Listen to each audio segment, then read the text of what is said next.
उत्पत्ति अध्याय 28। अतएव इसहाक ने याकूब को बुलाया। उन्होंने उसे आशीर्वाद देते हुए आज्ञा दी, तू कनान देश की कन्याओं में से किसी के साथ विवाह मत करना। उठ और पद्दन अराम क्षेत्र में अपने नाना बतूएल के घर जा। वहां अपने मामा लाबान की पुत्रियों में से किसी के साथ विवाह करना। सर्वशक्तिमान परमेश्वर तुझे आशीष दे, तुझे इतना फलवंत और असंख्य बनाए कि तू अनेक जातियों का एक समुदाय बन जाए।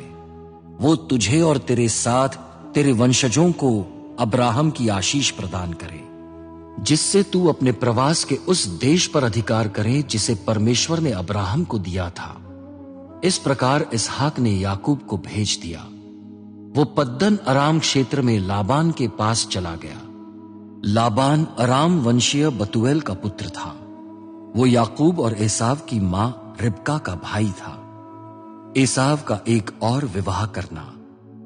एसाव ने देखा कि इसहाक ने याकूब को आशीर्वाद देकर पद्दन अराम क्षेत्र भेजा है कि वो वहां की कन्या से विवाह करे। इसहाक ने उसे आशीर्वाद देते हुए ये भी आज्ञा दी है, तू कनान देश की कन्याओं में से किसी कन्या के साथ विवाह न करना।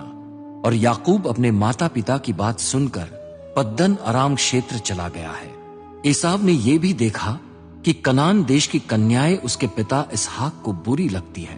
अतएव वो अब्राहम के पुत्र यिश्माएल के पास गया। उसने अपनी अन्य पत्नियों के होते हुए भी यिश्माएल की पुत्री और नबायोत की बहन महलत से विवाह कर लिया। बेतएल में याकूब का स्वप्न। याकूब बेयर शबा से निकलकर हारान नगर की ओर गया। वो एक स्थान पर पहुंचा। उसने वहीं रात व्यतीत की, क्योंकि सूर्य अस्त हो गया था। उसने उस स्थान में पड़े पत्थरों में से एक पत्थर लेकर उसे अपने सिर के नीचे रखा और वो उसी स्थान पर सो गया। तब याकूब ने ये स्वप्न देखा, धरती पर सीढ़ियां हैं, उनका शिखर स्वर्ग को स्पर्श कर रहा है। परमेश्वर के दूत उस पर चढ़ उतर रहे हैं। प्रभु उसके पास खड़ा होकर कह रहा है, मैं तेरे दादा अब्राहम का परमेश्वर, तेरे पिता इसहाक का परमेश्वर प्रभु हूं। जिस भूमि पर तू लेटा है उसे मैं तुझे और तेरे वंश को प्रदान करूंगा। तेरे वंशज पृथ्वी के रजकणों के सदृश असंख्य होंगे। तेरा वंश उत्तर, दक्षिण, पूर्व और पश्चिम में फैल जाएगा। पृथ्वी के समस्त कुटुंब तेरे और तेरे वंश के द्वारा मुझसे आशीष पाएंगे। देख, मैं तेरे साथ हूं। जहां कहीं तू जाएगा मैं तेरी रक्षा करूंगा। मैं तुझे इस देश में वापस लाऊंगा। जो बातें मैंने तुझसे कही हैं, जब तक उनको पूर्ण नहीं कर लूंगा तब तक तुझे नहीं छोड़ूंगा।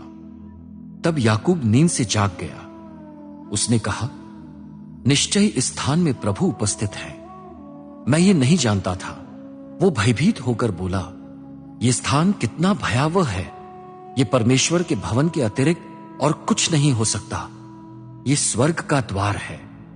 याकूब सवेरे उठा। उसने अपने सिर के नीचे रखे पत्थर को उठाया और उसको खंबे के रूप में खड़ा किया। तत्पश्चात उसके शीर्ष पर तेल उंडेला। याकूब ने उस स्थान का नाम बेतएल रखा। पहले उस नगर का नाम लूज था। याकूब ने यह मन्नत मानी, परमेश्वर यदि तू मेरे साथ रहेगा और मेरे इस मार्ग पर जिस पर मैं चल रहा हूं मेरी रक्षा करेगा, मुझे खाने को रोटी और पहनने को वस्त्र देगा कि मैं सकुशल अपने पिता के घर लौट सकूं, तो तू प्रभु ही मेरा परमेश्वर होगा। ये पत्थर जिसे मैंने स्तंभ के रूप में खड़ा किया है परमेश्वर का भवन बनेगा।